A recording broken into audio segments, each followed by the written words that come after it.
Now let us try to implement a queue using two stacks. So what we want to do is that we want to have a queue,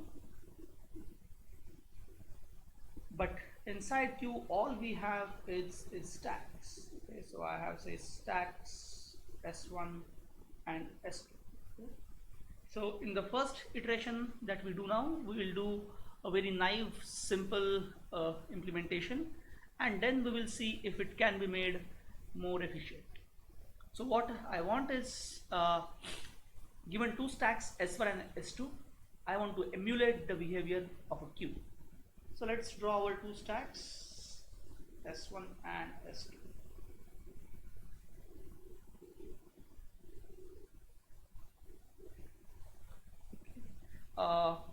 So first operation that I should support on a queue is create new.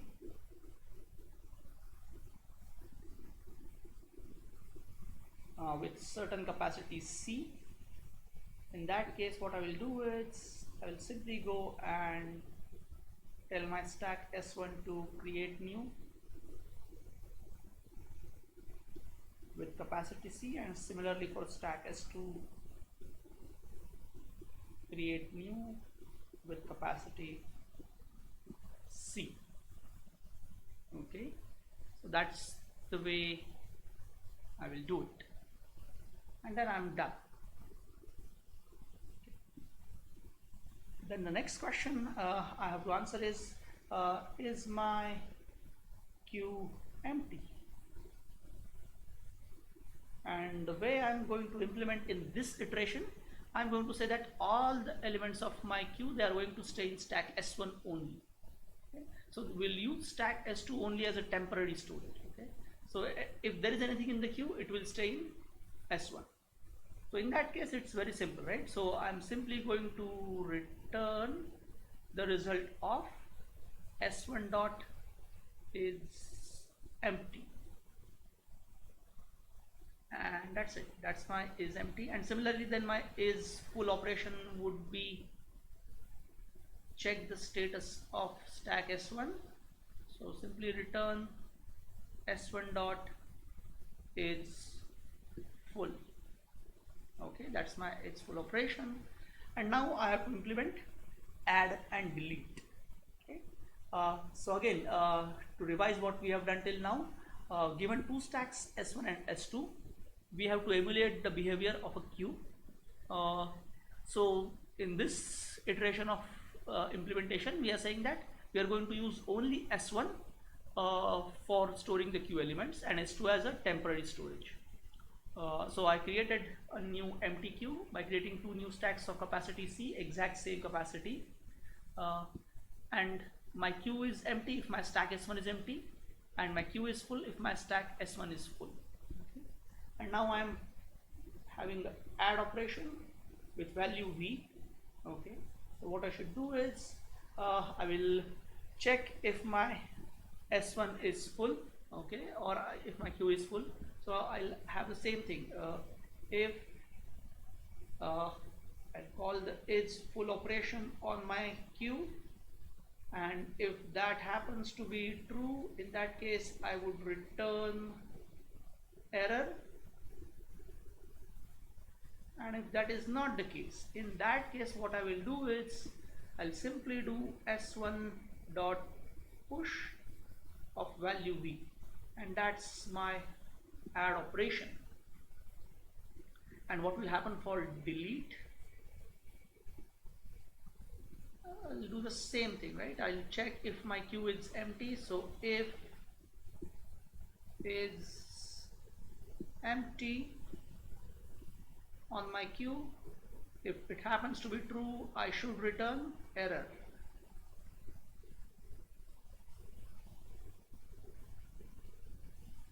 And if that is not the case, in that case what should I do? Now I cannot do simply S1 dot pop, because this is a stack. It gives me last in first out order, whereas for a queue I want first in first out order. So just doing a pop operation on S1 is not enough. What I have to do is I have to take out all the elements from S1 transfer them to S2, then take out the top element from S2, and that's my answer. And after that, shift all the elements back to S1. So what is going to happen is I will go to stack S1 and I will say that say transfer all. So we'll implement these operations. So I'll say transfer all elements of S1 to S2, and then I will say that my answer is going to be S2 dot pop. And after that, what I'm going to do is I'll take the stack S2 and then transfer all elements back to S1, and then I'm going to return my answer. Okay, and that's when I'm done. Okay, that's essentially the code. So delete operation starts from here and then ends here. Okay, that's my delete operation. So just see what we are doing. We have this implementation which uses only S1 for storing the elements of the queue. So queue is empty if S1 is empty, queue is full if S1 is full. In add operation, we simply add elements to stack S1, we push elements on stack S1. So elements are stored in LIFO order in S1.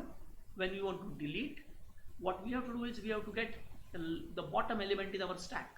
For that, we transfer all the elements to S2 with transfer all operation. We still have to implement this operation. We'll do that. So when I do transfer all of a stack to a target stack, all the elements of this source stack, they will be transferred to the target stack. Fine. And once I have them here in inverted order, the top element will be the oldest element from stack S1. So I pop that, and that is my answer. Once I have done that, I shift all the elements from S2 back to S1. Okay? So that's how I have done. So let's talk about how to implement this transfer all operation. Okay. So I'm implementing this operation inside a stack. So transfer all receives a particular destination stack. So let's call it capital D. Okay, that's my destination stack. So what is going to happen in transfer all is that I'm going to ask question, is my stack empty? Okay. So if I'm going to ask question, is empty, and if this is false, so I will say that a not on this. Okay. So first I will check if my current stack is empty. I'll do the negation, and if this negation comes out to be true, in that case what should I do? In that case I can simply pop an element and push it onto D, right? So what I will do is D dot push pop element from my current stack, and this will work. Okay, but this will work only for one element if I put this as if. So instead of if, I do while. In that case, it will transfer all the elements from my source stack to the destination stack, and that's the way this transfer all will work. So while my current stack is not empty, pop an element, push it onto the D, and keep on doing it till you transfer all the elements. So this is the implementation where we are doing queue emulation using two stacks. Our create new, is empty, is full, these three operations, they are constant time. Our add operation is also constant time. However, our delete operation, it requires linear time. If there are, say, of the order of n elements in my queue, the delete operation requires of the order of n time. and we are shifting elements twice, once from S1 to S2 and then from S2 to S1. Okay. So in next video, let's ask the question, can we do anything better?